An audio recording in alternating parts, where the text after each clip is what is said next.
So we are in now second phase of compiler design, that is parser. So what is the job of parser? Any given string and any given grammar, whether it is possible to generate valid string from the grammar. What are the possible way? There are two ways, either the top down approach or the bottom up approach.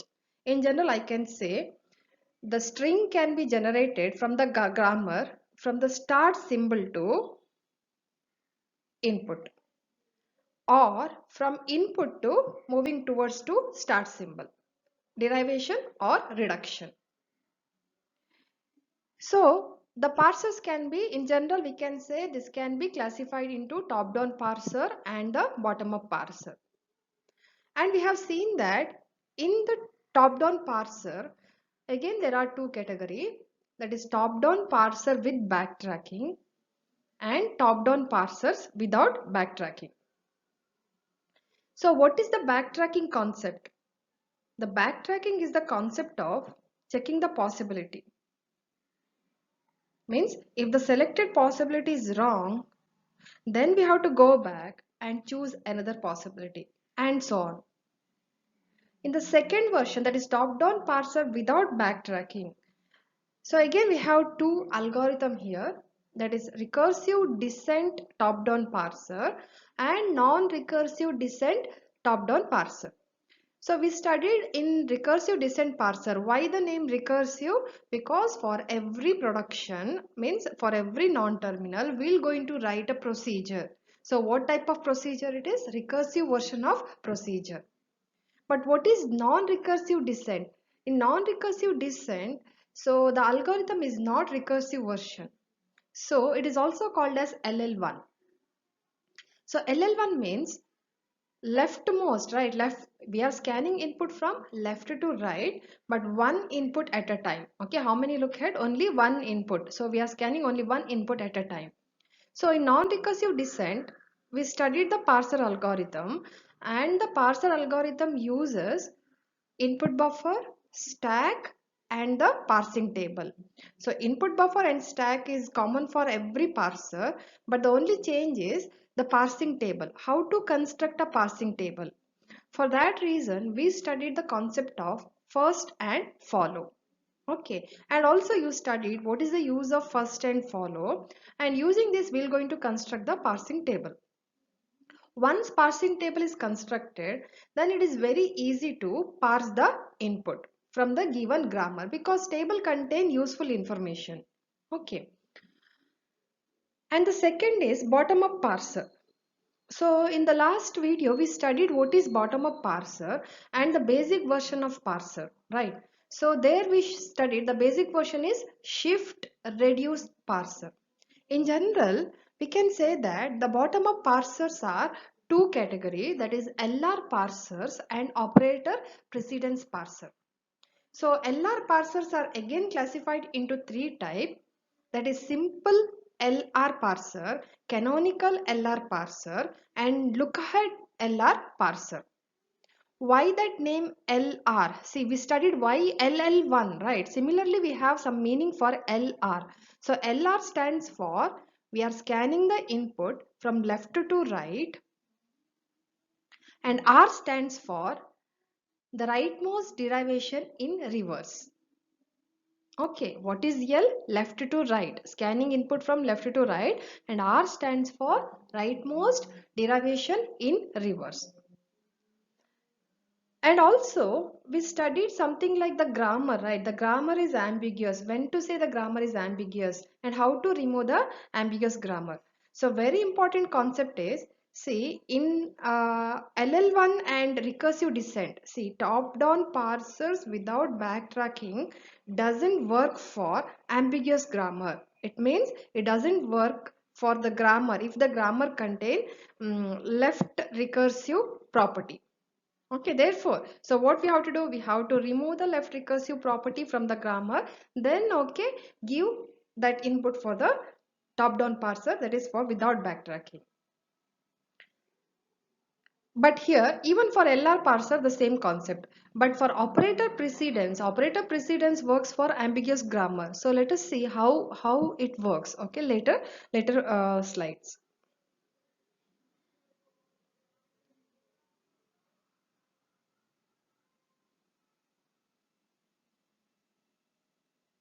And one more thing. So LR parser is also called as shift reduce parser. Okay, that is SR parsers. So let us study. Okay, one by one, what is LR parsers? LR parser is a kind of bottom-up parser, and the general classification is three type, that is LR0 and SLR1. So one classification, LALR, that is look ahead LR parser, and canonical LLR. Okay, so in your syllabus, we're going to study about the first parser, that is LR0 parser. So what exactly the architecture of this LR parser? LR parser includes LR parsing algorithm, and this algorithm uses input buffer, stack and LR parsing table as we studied in LL1 parser.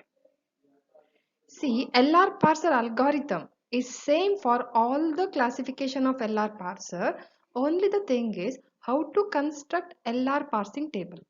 So LR parsing table, is that same procedure for all the parser? No, there is some changes. So let us study with the first one, LR0 parser. In order to understand what is LR0 parser, we have to study what exactly the items. Okay.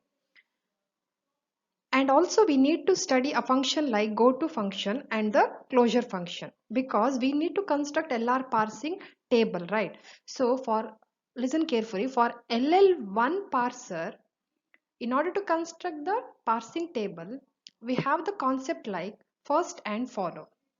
But in LR parser, LR0 parser, instead of taking the first and follow, we have the concept called closure and goTo. Okay, what is the main thing in LR table? Closure and goTo. Initially, what we have to do is we have to construct augmented grammar from the given grammar.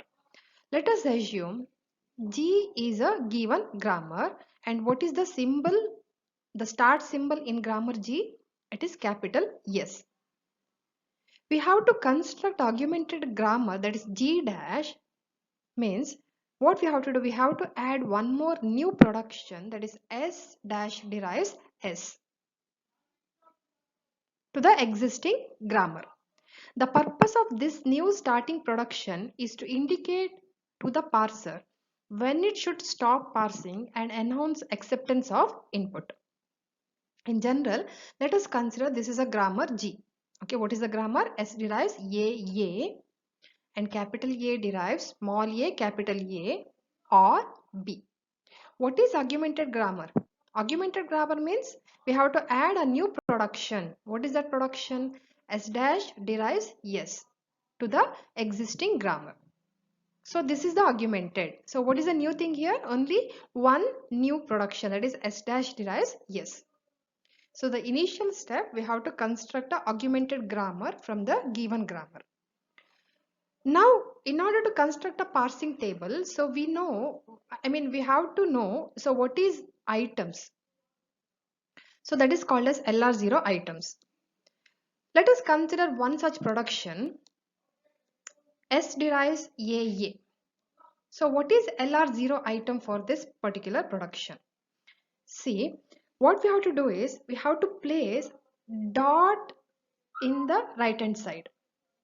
Okay, so we have to place a dot in the right hand side of the production. So that is called as LR0 items.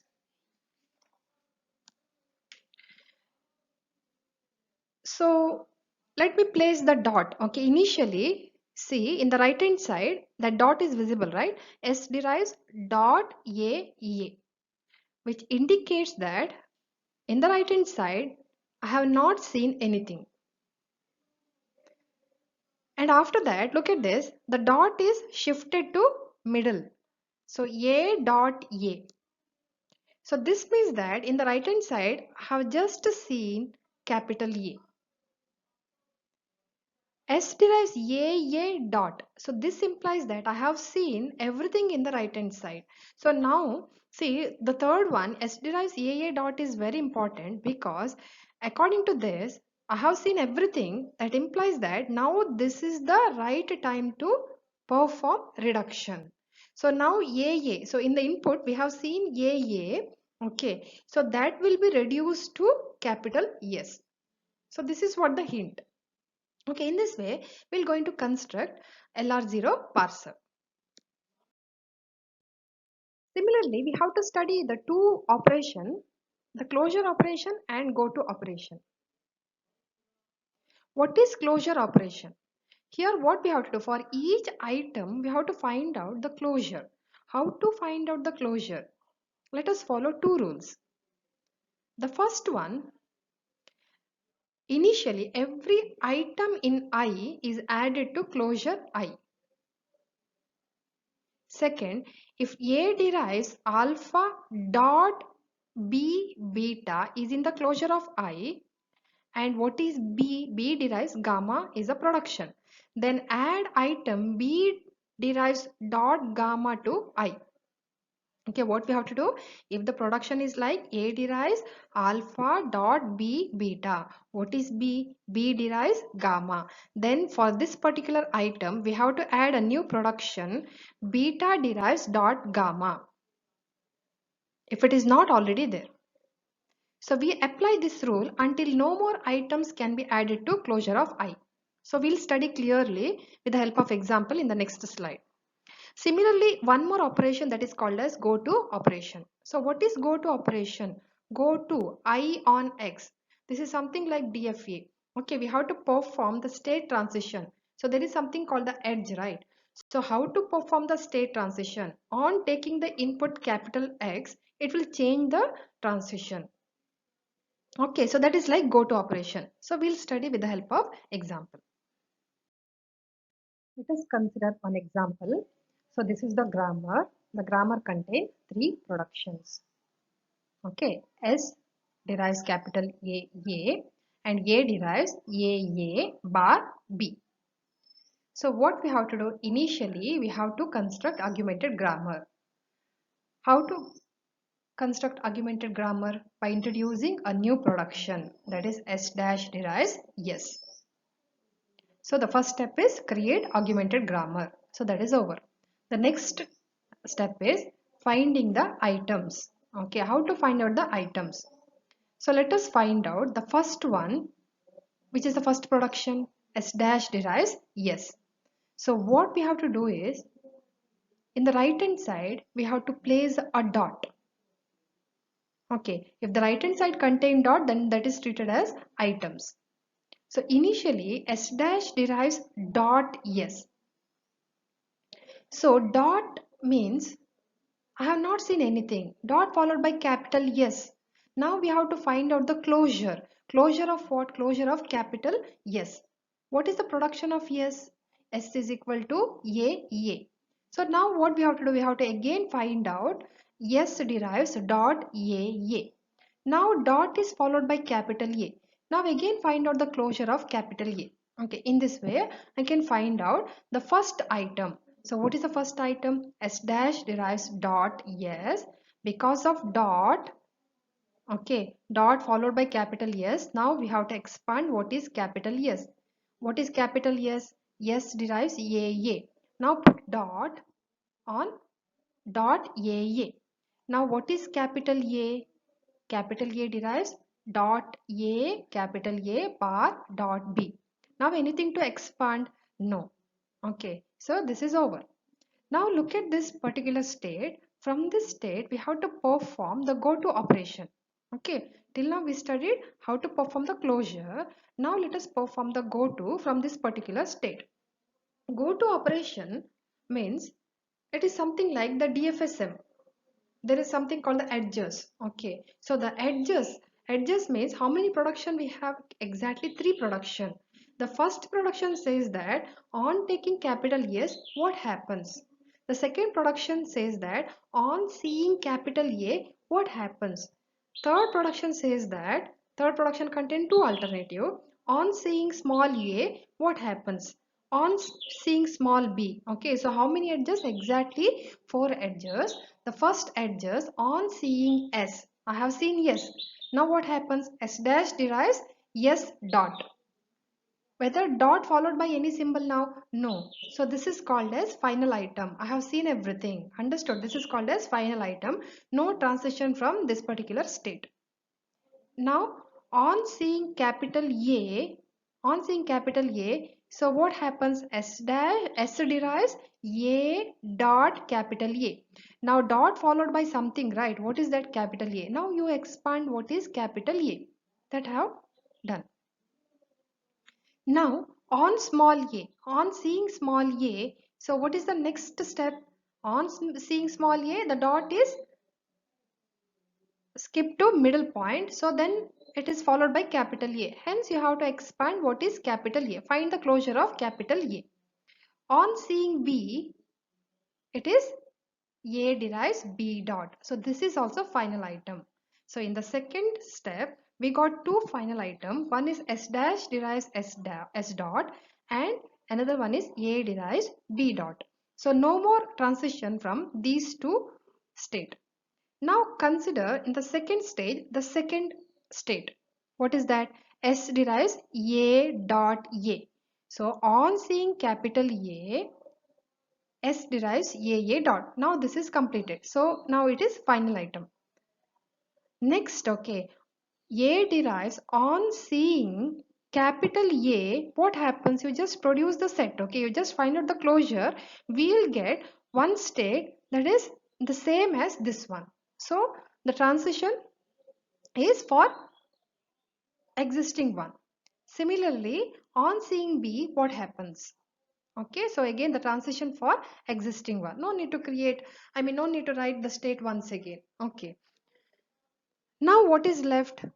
In the second stage, the third state. Okay, on seeing capital A, S derives A. On seeing small a, it will be loop. Same state. On seeing B, A derives B dot. Clear? Now what we have to do is we have to number this state. Let us number this. So this is I0, this is I1, this state is I2, I3, I4, I5, I6. Okay, how many states? Exactly 6 states. Now we have to construct a parsing table. How to construct a parsing table? See, we constructed the diagram. So right hand side, you just consider that particular diagram and let us construct the parsing table. See, in the parsing table, we have in the row, the two part, one is action part and other one is go to part. And all the column headers are, the first in action part, the column headers are the terminals. What are the terminals here? Small a and small b. And one more very important, dollar, as we studied in LL1. So what is the use of dollar? That indicates end of the string. So that is very important here. So in the action part, A, B, dollar, and in the go to part, we have to write the productions. What is the production? S and A. And how many states we have? Exactly 6 states. That is 0, 1, 2, 3, 4, 5, 6. Now consider the first row, 0th row. Look at the state I0. How many transition for small a, where it goes? I3. Means we are shifting, right? So on seeing, see in the input, so this means from I0 to I3 on transition small a, on seeing small a. That means in the input buffer, if we encounter small a, what we have to do? We have to shift small a to the stack. That is what the meaning. Hence on 0, on a, so what is the action? Shifting. Okay, shifting S3 on B. So what we have to do? Again, we have to shift it to, okay, so what is that? S4, shift it to the stack. Similarly, on capital S. So what happens on capital S? You have to go to perform the reduction. Okay, that is 1, and on capital A, so you just write 2. So that means we are going to perform, okay, something called the reduction. Okay, so this is for reduction. See, from the step 2, look at the second item, I2. Okay, I2. On small a, it is S3. On small b, it is S4. Okay, now on capital A, it is 5. So look at S3, sorry, state 3, I3. I3 on small a itself, I3 on small b, okay, it is S4. Any other transition? Yes, on capital A, it is 6. Next, look at the first state, I1. So S dash derives S dot. So this is nothing but the final item, right? So final item means S dash derives S means, so it is acceptance, means we reach to the start. Yes, I have seen S, and S is reduced by S dash. What is S dash? Start symbol. So I have reduced to start symbol. So this means that it is nothing but the accepting case. Okay, 1 on dollar. So a special case. So that is 1 on dollar is accept. Similarly, go to I4. What is I4? A derives B dot. So that is also final item, right? So final item, what is the production? A derives B. Look at the production rule. What is the number for that production? It is third production, right? A derives B. Okay. So which production I have to apply? On seeing B, I have to reduce it to A. That means R3, R3, R3. In all the column, I have to write R3. Okay. Similarly, what is left? Okay. So fifth step. State fifth, that is also final item. Okay, so for final item, okay, this is also reduced. Okay, what is the production rule? 1 R1 R1 R1. Now the sixth one, so which is the production number? 2. So that is R2 R2 R2. Okay, so in this way we can construct the parsing table. So how to parse the input, we'll study in the next video.